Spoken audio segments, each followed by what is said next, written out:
Cabinet భేటీ 8 నుంచి assembly budget సమావేశాలు 10న vote on account budget 15 నుంచి 12 నుంచి 5 రోజుల పాటు సమావేశాలు. కేబినెట్ భేటీలో మరో 2 గ్యారంటీలకు ఆమోదం తెలపబోతా ఉంది రాష్ట్ర మంత్రివర్గం. అయితే ఇక్కడ ఒకటి చెప్పు, కేసీఆర్ అసెంబ్లీకి పోయి రేవంత్ రెడ్డి ముంగట నిలబడతాడా?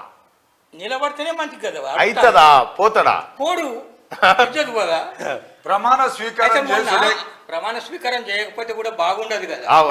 కాదు, మళ్ళా సమావేశాలలో అయితే లోపడి వేసేయన్న ఈడ బయట వేసి ఇతల పడవచ్చు అని వచ్చి పడవచ్చు. మళ్ళా మొత్తం గంట మంది ఆయన ఒక్క నిలబడితే ఇద్దరు పోతుందని చుట్టూ మంది నిలబెట్టుకొని అన్న ఒకటి నిలబడ్డాడు. చింతమార్గకి వెళ్ళి బస్సులు తెప్పించుకున్నాడు ఫామ్ హౌస్ కు. అబ్బా పరామర్శిస్తాను రా బస్సులు దోలి ఇద్దరు బస్సు కట్టుకొస్తాడే.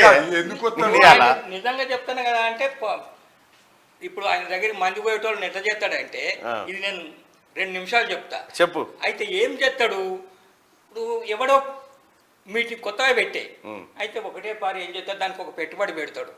పెట్టుబడి పెట్టి అరే ఒక 2-3 వాటిని నింపుకొని రోజు రావాలి వాళ్ళు. ఉదయం పోవాలి, సాయంత్రం దాకా రావాలి. అయితే ఎంతో మంది వస్తారు, అటు బోర్డులు చేంజ్ చేసుకొని రావాలి.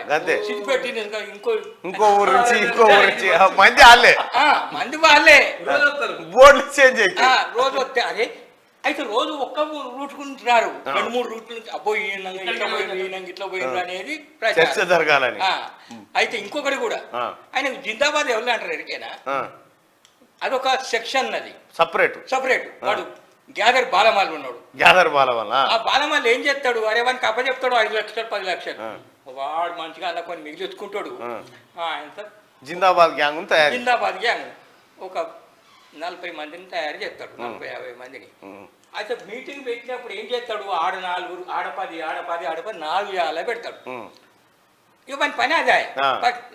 అయితే జై కేసీఆర్, జై జిందాబాద్ అన్నా కొద్ది వాళ్ళు అనగానే వీళ్ళు అనగానే వాళ్ళు మొత్తం ఇక పిచ్చోళ్ళు ఉంటారు కదా, వాళ్ళు మాట్లాడుతారు, వీళ్ళు అందగలుపుడు. అంత బాలమల్లు దీపాని బాలమల్లు దీపాని